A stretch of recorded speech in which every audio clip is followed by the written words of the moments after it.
My name is Sarah. I was 18 years old the day my future disappeared. Not slowly. Not gradually. In one sentence. My father sat across from me at the kitchen table. He didn't look me in the eyes. He looked at his coffee mug. And he said, "We gave your college fund to Derek."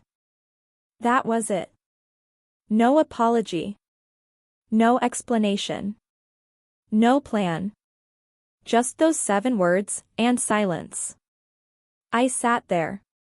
I didn't cry. I didn't scream. I just felt something go cold inside me. That coldness never really left.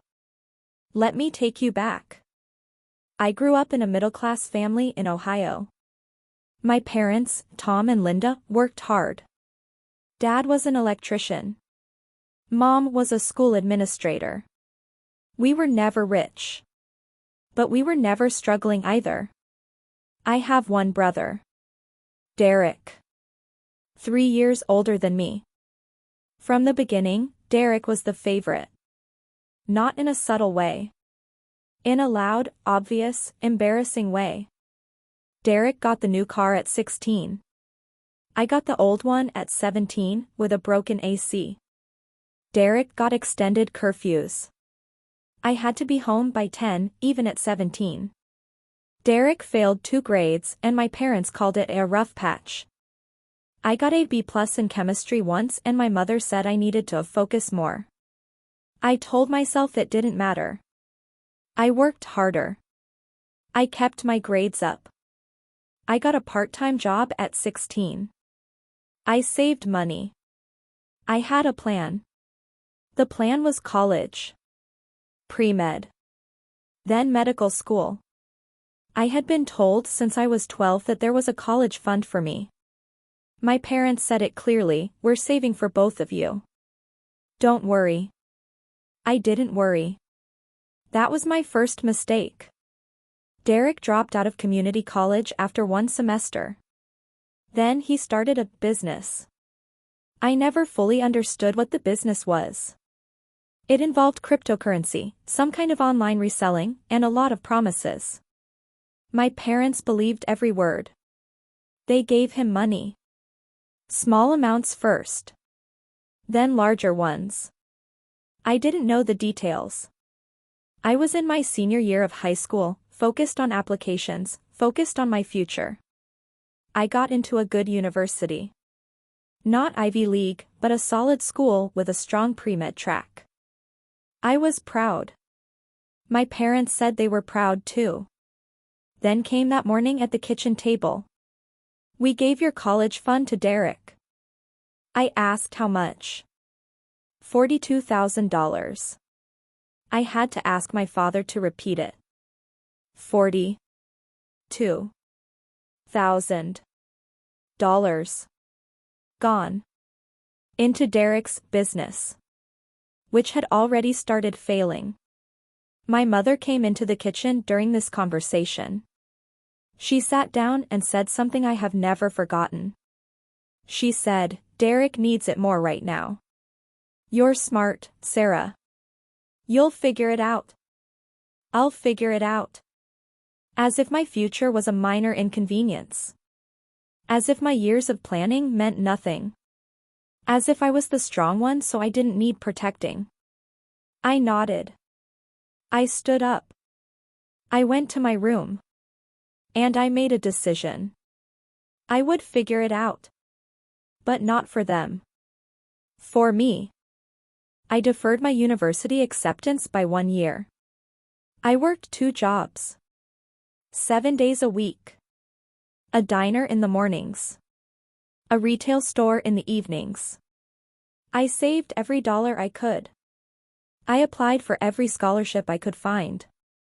I filled out hundreds of forms. I wrote dozens of essays. I cried over some of them, not from sadness, but from exhaustion.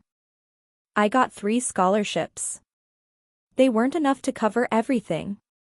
So I took out student loans for the rest. I told myself, this is temporary. This is a bridge. I will cross it. My parents watched all of this. They said things like, "We're so proud of how independent you are, and you've always been the strong one." I smiled. I said thank you. I said nothing else. Inside, something had quietly closed. A door. A door that had once been wide open, full of trust, full of warmth, had gently, silently shut. I didn't slam it. I just closed it. I went to university the following year. I studied hard. I made friends. I built a life. I came home for holidays because it was expected. I was polite. I was present. But I was not close. Not anymore. Derek's business failed completely within a year. The $42,000 was gone. He moved back home. My parents let him live there rent-free. They paid his phone bill. They gave him spending money. He was 25 years old. I never said anything. I just watched. And I remembered. Medical school was brutal. Everyone says that. They're not wrong.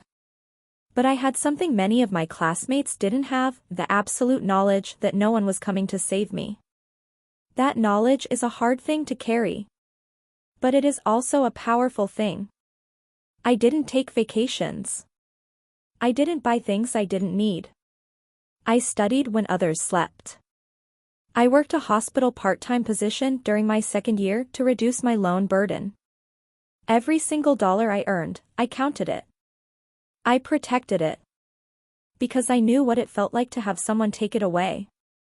Nobody was ever going to do that to me again. I graduated medical school. I completed my residency in internal medicine. I became a doctor. The day I got my license, I sat alone in my apartment and I cried. Not sad tears. Something else. Something that had been waiting a long time to come out. I had done it. Completely alone. With debt, with exhaustion, with no safety net. I had figured it out. Just like my mother said I would. My parents came to my graduation. They took photos. My mother hugged me and cried. My father shook my hand and said he always knew I'd make it. I smiled for the photos. I said thank you. And I felt nothing. That's not cruelty. That's just what happens when someone has already processed their grief and come out the other side. I had mourned my relationship with my parents years earlier. By graduation, there was nothing left to mourn. Derek did not come to my graduation. He said he had something going on. My parents made excuses for him. I was not surprised. I got a job at a hospital in another city. I moved. I built my practice. I paid off my loans over the next several years, every single dollar, on my own. I had a good life. A quiet life. An honest life. I called my parents on birthdays and holidays. I visited once a year. I was never cold or rude. I was just measured. Careful. The door was closed, but I kept the lights on in the hallway. Derek, meanwhile, had a series of failed ventures. 2 more businesses that went nowhere. A marriage that lasted 18 months. Various jobs he quit or lost. My parents continued to support him financially. I later learned they had drained a significant portion of their retirement savings doing so. I did not know this at the time. If I had, I'm not sure it would have changed anything. Years passed. I watched from a distance as my parents slowly aged. Dad's hair went completely white. Mom started having knee problems. They moved to a smaller house. They talked about slowing down. I sent birthday cards. I called on holidays. I visited at Christmas. Every visit was the same. Polite conversation. Surface level warmth. Mom would cook something nice. Dad would ask about work. Derek would sometimes be there, quieter now, heavier, looking like a man who had run out of ideas. Nobody ever talked about the college fund. Nobody ever said sorry. I never brought it up either. Not because I had forgotten, but because I had already decided what I was going to do, and apologies were not going to change it. I want you to understand something. I was not sitting in my apartment plotting revenge. I was not counting down days. I was not bitter in the way people imagine when they hear a story like this. I was just living my life. But I was living it with clear eyes. And clear boundaries. And a very clear memory. When you grow up as the overlooked child, the strong one, the independent one, the one who will figure it out, you learn something early. You learn that love without action is just a feeling. And feelings don't pay tuition. My parents loved me. I believe that. In their way, in their limited, flawed, human way, they loved me. But they did not protect me. They did not fight for me. They did not choose me. And so when the time came, I simply returned the favor. Not with cruelty. Not with anger. Just with honesty. My parents are in their late 60s now. 2 years ago, my father had a mild heart attack. He recovered, but it was a wake-up call. They started thinking seriously about retirement. About the future. About who would take care of them. They called me. My mother's voice was soft. Almost gentle. Like she was talking to a younger version of me, the version that still believed everything would be fair. She said, "Sarah, we're getting older. We've been thinking, maybe you could help us find a place near you. Or help with some of the expenses." I was quiet for a moment. I let the silence sit. Then I said, "Mom, I want to understand what you're asking. You want me to help fund your retirement?" She said yes. She made it sound natural. She made it sound like this was simply what family did. I asked about Derek. Long pause. She said Derek was still getting on his feet. At 43 years old. I took a breath. And I said something I had been preparing for a very long time. I said, "Mom, when I was 18, you gave my college fund to Derek. $42,000. I spent the next decade working 2 jobs, taking loans, building my career with nothing from you. I never asked you to repay it. I never brought it up. But I also never forgot." Silence. I continued. "I am not able to fund your retirement. I am not able to help with your expenses. I have my own financial responsibilities, including loans I managed completely alone.